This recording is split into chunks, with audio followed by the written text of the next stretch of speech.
chú mi thi thôi là chú ring tu te in ha na khovel sa kho dang te na ta in an lo na ania sa kho dang te point mishing te ta na tha te nun dan tha te dan tha tak tak ten zir tira ma se chung zir tir tu chuanin chung zir tir chuanin thina lui kai adai pui phak mai lo ni tin then ka chung khovel pi lambe se na point nei ve mial da ta kin tiang ve ni ang chu mizo christian te kan ni ma point khovel thi nu pi lambe se chu kan nei di amaro chu mi thi thole na kan tiang hi chu tu man zir tir lo wa an lo be se ve a thi khovel an be se ni kon ke ni chu la li so christian thi na ngamani kan tianga zir tir thi pakhat man am lo ni philosophical ta kan lo thira machine te khovel a he kan top thi lo wang justice om don chu an lo ti ni point la li so christian thi na nia a thole a chu tiang chuan ke ni pokai thoin kan omang tia kan be se na hi chu an nei phalong thrim ani la li so chuanin mishing de thlen theilo than a thleng mai ni lovin chu than chu a hneya a thole a la li so chuan kan mel ma nung ber thi na chu nang le ken kan ngam lo em ki hre wangin kan tem ai min tem saka kan no in ai min saka thi na thil ti the chu hnein a thole a nang le ke po hi chu thole be se tiam chu min pe a chu mi hriat pui tu te chu kan ni pen e hena varo pui em Easter Sunday kan man hianin nin ran mang kan ni lo program phu chop sa thlia mang kan ni lo la li so Christa thole da hriat pui tu te kan ni a khovelina a phu chopa a siam chop theilo pathia ni na chatu na tanga lo rem ko chan dam na kong phu tu te kan ni a voinen kan chan hi ro puya kan be se na in hana po hi khovelina pek theilo chatu tlang be se na chu kan be se chu malam thila ni sakya mai lo wa lal isua thi na trom pui tu te chuan thole nun hi he khovel ne a kan ngam ta tu ni kan dam lai kan man tu kan nun pui mal tu thil ti theina ani ola bok khana soi ali so khongai na chon thil ti theina nein lo ro ati ali so krista khongai na chon thil ti theina nein lo ro hey virtual reality khovela kan oma virtual reality chu kan hredo in karinga ring tu de tan chuanin chandam na hi virtual salvation ni tila thin khata chona fi azwal ke ni la li son kan mission na min trom puya kan thi ai thin thole na nun ni to a pola point a thina an puya mane na kan zom to si chuan a thole na an pui point kan in zom bukang virtual salvation ni chu chu wang chuan isuaring tu de chu thole na thil ti thena hianin mi do izep nilovin ne tu ngam tu din huna min din tira sual thil ti thena chak tak kan mishing nei na angam lo tur po hi lali suwa thi na tong pui tu de chuanin kan ngamin kan hne thin ani atop nan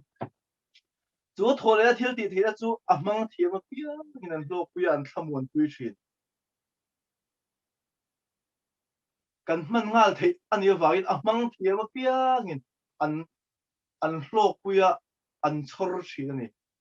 chu kan na tem ve toem a teis ve toem i zo na poi mo tak mai ani ta ni ali su krista hianin kan tem thei turin kan teis thei turin he thole na thil ti thei dei kan hena aron chop nai thar le a kan lo teis ve toem kan tem chin ve toem a that zia kan hre ve toem ti zo na poi mo tak ani mi soi chu kan hring mi na takan nun pui po kan huang ma se ke ma ni hian a that na kan tem ve toem chu thole thil ti thei chu kan nun amang chuak thinem kan nun la kan lan chuak ni thrin ti nge kan lan chuak ti rang wala bok khan soi sual ngam chen am sula sual chu that nen nam zo che kha te kha ni mai la li so krista ring tu kan ni chuan tharau thiang hi min chen chu chuan thil tha le thil dik lo te thil tha pathian du zong te min thriat tir thina ke ma ni a tharau thiang hi min chu min chen chi la vai min thriat tir thina chu thil thakong kan zo a sual in ngam tir lo wa sual chu thatna kan ngam pia ngin thole a thil ti the nei a takin kan hung chu alo ni naki na kan thole na kan be se na chu thudang ita sela boine kan man mal thei tan chu chu ni sual ngam chen om suala sual chu that na in ngam zo che inuna thole la iso Christian omzia anei ve te la iso Christa thole thil ti the nei inunin atakin atem ve te chu thole nun chu sual ne nan kan mang thinem amanga thole tur kan ni wangin chu be sin chu kan nun kha chu nan mang ila kan nun hi la iso Christa ka himani shela khove la hian sual ne tu kan ni the ni shela kan thin huwa basic da chethei do la iso Christian min siam sakani ti shela chu chu in thole thil ti thei zia kan nuna atakin alan chu do ni kan thu soi de pathin kan za tan se